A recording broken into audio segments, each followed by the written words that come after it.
wait a minute, we have got to find this teacher. She looked at me like I had 3 heads. But I said, no. I said, she went to Michigan. Now, back 7 years ago, you could say Michigan. Since then, there's been a law passed in Columbus. That's the school up north. It's official. We know she went to Michigan. We know what she taught at Bexley. We've got the internet. Maybe we'll be lucky. But let's just decide we're going to work on this. We're going to be dedicated to this. And she still thought I had 3 heads. But there have been times when attitude and determination can overcome logic. And so I thought this might be one of those times. So then I said, wait a minute, there's Rick Class. Rick Class and Doug Woodyard were good friends of this teacher in high school. I know this saw the 3 of them together quite a bit. Maybe Rick knows something that could help us. So I said, I'll see if I get anything any good. So I go over to Rick, and I want you to put yourself in a Rick Class state of mind. I would say that Rick is one of the most interesting people I've ever met. And we have, I don't know, a room full of interesting people here. But if Reader's Digest asked me, what would I recommend? He'd be a candidate. So here's my Rick Class story. In 63, after our junior year at Bexley, before our senior year, I was working at Johnson's Ice Cream. And that wasn't supposed to be funny. That was a great job. I mean, I only made $1 an hour. But you know what? My mother threatened me, and she said, if you don't find a job and get paid for a job, you're 16. Get out of the house. You're gonna get a job, and if you don't do it, you're gonna work for me in the yard for free. So the next day, I didn't go out and find a job. I found 2 before I left. And Johnson paid the highest at $1 an hour. So somehow I got distracted on that. Getting back to the subject at hand, Rick Class comes into Johnson's, and he says, I got a big order for you. I said, well, that's great. What can I get you? He bought a bunch of half gallons. He got some toppings. He got, I don't know what all he got, but it was a big order for the time. He said, if you give me a hand taking this out to the car, there's a tip in it for you. I said, no, but that's fine. It's okay. Johnson's paid it, and I was exaggerating a little bit, but they didn't. So we take it out to the car, and he says, no, wait a minute, you forgot your tip. All right, now he's mentioned this twice. I'm wondering, what's he going to tip? Maybe $1. I mean, that's a whole hour. That's $1 would be a great tip. 50 cents, that's 50 cents I wouldn't have had. So Rick looks at me, and he says something I will never forget. He says, Lee, don't take any wooden nickels. Now that is my definition of Rick Class. And I should say that since that day, I have not taken 1 wooden nickel in my life. So, well, that's Rick. But knowing this, I go over to Rick. And I tell him what I'm looking for. And Rick has this look like he knows everything, which he usually had. And he usually did, for that matter. But he says, Lee, if you think it might be of some value that I had dinner with her last week, then I might be able to help. Now I'm ready to go get the information and go back to Susie, but Rick wasn't done. He said, Lee, if you think it might be valuable for me to have all of her contact information in my phone right over there, then I might be able to help. Now, I really don't remember how much longer Rick went on with this business, but eventually I got back to Susie, and I would call it a record time, and she wasn't impressed by that either. But the fact is that we both got in touch with our favorite teacher, that we told stories to our other classmates, and Dick Berman felt the same way, and Caroline Smith Pritchett felt the same way, and they contacted her, and that was 7 years ago, and we've all been in touch with his favorite teacher. So what we're going to do now is give Susie a chance to tell a story that she has for you. And this is the woman you probably remember as Mabel in the Pajama Game, a Bexley High School production. This is the woman about whom the Bexley-O wrote, "The gift of gaiety is the greatest of good fortunes and the most serious step toward maturity." But the people of Athens, Ohio, and Ohio University know as Dr. Susan Jones Nolan, PhD, whose job is to be a teacher of teachers. So if you would.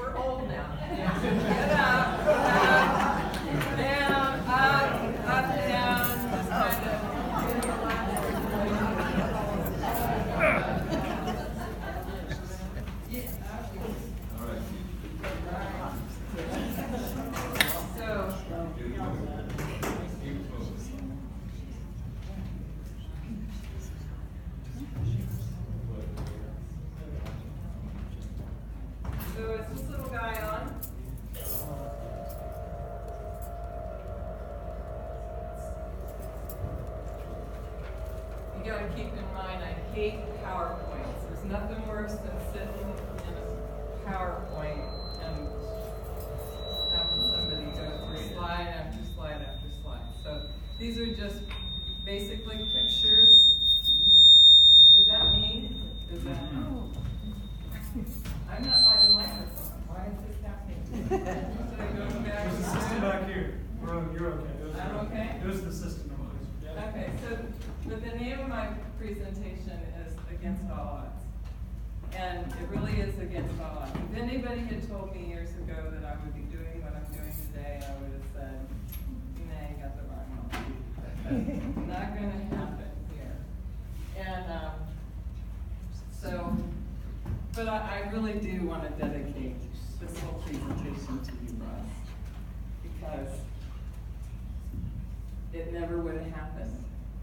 It never would have happened had I not had her for English. So I'm just going to take you through a real short. So it's the only one I could find, Ron. The other picture was standing with somebody else. Was she a hooker or what? Yeah. You know, it's no wonder all those guys hung out with her. All right. That should be Rosalind Silverstein Katz, right? Right. Sorry. Okay. So I was an Army brat. I grew up my early years in Alaska, and then on to England, and just a tiny story about this that I'll come back to later on. But you see that little kitty that I'm holding in my hands? I couldn't say my S's when I was little. I always said my name is Susie Jones. And so there was a colonel at Bryce Norton Air Force Base where we were stationed, and he said, if you learn to say your S's, then I will give you a kitty. Now, my parents are not cat people. So kitty was no place in the picture for me growing up, had it not been for Colonel Booth. But I was highly motivated, and I learned to say my S's. And he told me I had to name my kitty Cecil. Okay, so then, so every 2.5 years when you're in the military, you go overseas, and then you come back stateside for 2.5 years, and then over. So you kind of get an idea of how many schools I was in, okay? And by the way, Lee, this is where I ran behind the DDT truck. On Guam, because they had lots of mosquitoes, okay? And then we landed in Virginia. It was my dad's last tour of duty, and we were supposed to go to Germany for 2.5 years. But my mom had polio in 1993, and he just thought it was too much for us to go, all of us to go over to Germany. So he elected to take 2 years of summer detail as a civil engineer up in Greenland, Thule, Greenland. So as a result, we didn't go overseas, we stayed stateside. This was the longest place that I had ever been in one place. 6th grade, 7th grade, 8th grade, and 9th grade. Now all of you that went to Cassingham, and all of you that went to Maryland, you knew each other. You knew each other for years and years and years. Not so much me. So from Virginia, where I was a Groveton Tiger, and it was all about social life. I mean, I had it made in Virginia. And then my dad decided that he was going to become a Lutheran pastor and go to Capital Seminary. So we had to move to Ohio. Boy, was I mad at God. And then I became a Bexley Lion. but not an easy transition. Because all those kids from Maryland and Cassingham, they were really tight. But I wasn't part of the group. And so it seemed hard. But the best thing that happened to me when I was a Bexley Lion, let me go back here for a second, was being in Roz's class. And at first it wasn't good. At last, I don't know, I think I told you this story after I got my PhD. I called her. Because when I was in her class, I got an F on a paper. And I was absolutely devastated.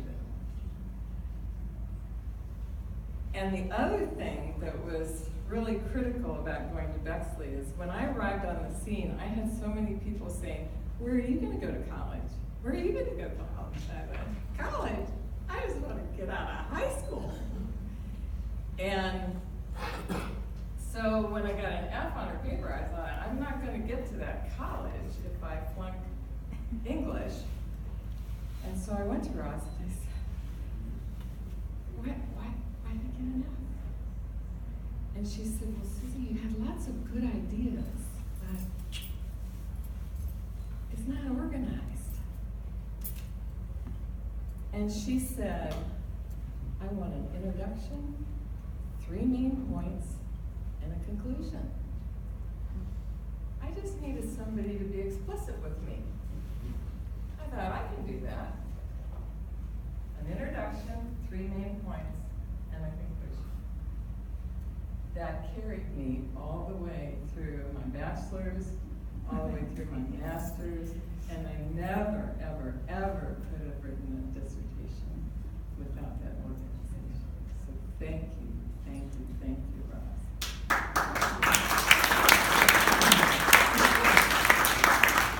So, early years at OU, and then beyond.